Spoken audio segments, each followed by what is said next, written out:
दोष दूर करने की सरल विधि।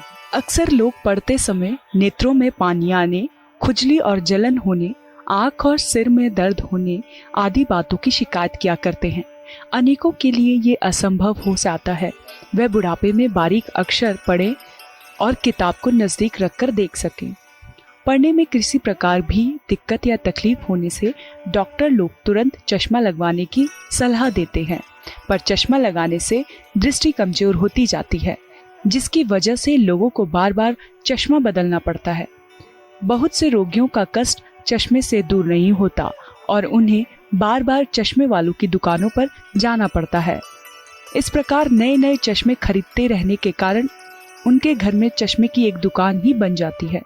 यदि आप पढ़ने के नियम जान लें और उनको प्रयोग में लावें तो लिखने पढ़ने की हर प्रकार की कठिनाई दूर हो जाए, चश्मे की आवश्यकता न रहे और आपके नेत्र जन्म भर स्वस्थ बने रहें तथा मोतियाबिंद की बीमारी कभी न सतावे।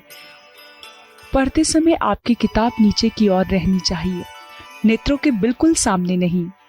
आप कुर्सी या जमीन पर आराम से बैठें। पढ़ते समय अपने हाथों को सिर या ठोड़ी पर ना रखें। सिर को किसी भी एक अवस्था में न रखकर जरा जरा हिलाते रहें।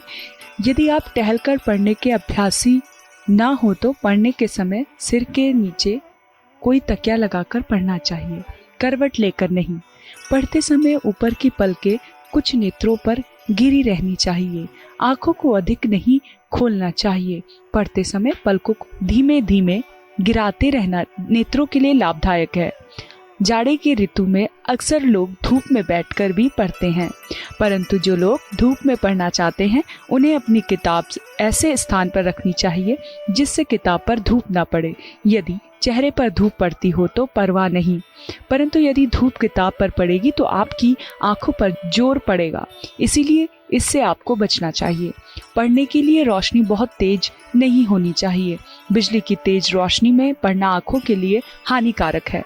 मोमबत्ती, टेबल लैंप या दूधिया बल्ब पढ़ने के लिए उपकारी है।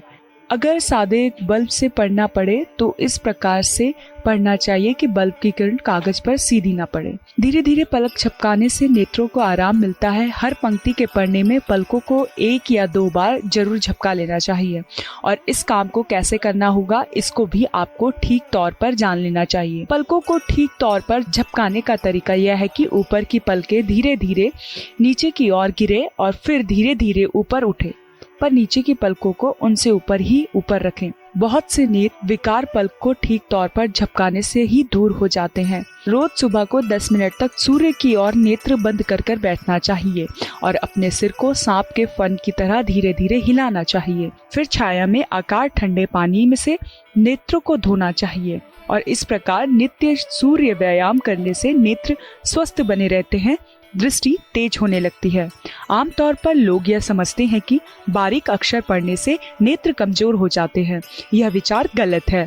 बारीक अक्षरों को नित्य पढ़ने से दृष्टि ठीक बनी रहती है और नेत्र की पीड़ा भी जाती रहती है। अच्छी आंखों में यह विशेषता देखी जाती है कि पढ़ने वाले को पुस्तक के वे अक्षर जिन्हें पढ़ता हो औरों की अपेक्षा अधिक काले प्रतीत होते हैं।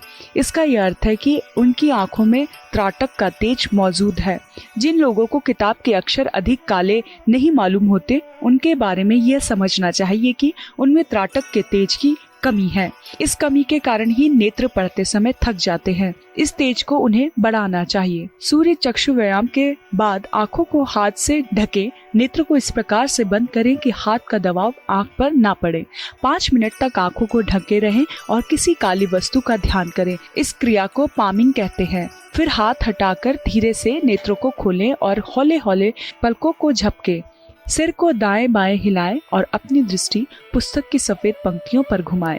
इस तरह पढ़ने की चेष्टा किए बिना ही 8-10 पृष्ठ शेष कर दें।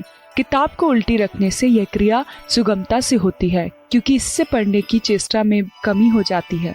2-3 दिन के बाद ऐसा महसूस करें कि सफेद पंक्तियों पर दृष्टि घुमाते समय ऊपर के अक्षर और शब्द अधिक काले प्रतीत होते हैं। पलक झपकाना, सिर को जरा जरा हिलाना और टेस्ट टाइप पढ़ना। टेस्ट टाइप बारीक अक्षरों की पुस्तक को इतनी दूर पर रख चाहिए जहां से आपको साफ दिखाई दे। फिर फासला धीरे धीरे कम करते जाना चाहिए। इन अभ्यासों के करने से अनेक रोगियों की दृष्टि बढ़ गई है और चश्मा लगाने से उनका पिंड छूट गया है। एक 60 साल के बुजुर्ग की दृष्टि 3 दिन के अभ्यास में बारीक अक्षर पढ़ने के योग्य हो गई थी। इन्हीं उपायों के द्वारा बहुतों ने अपनी दृष्टि स्वस्थ और उत्तम बनाई है।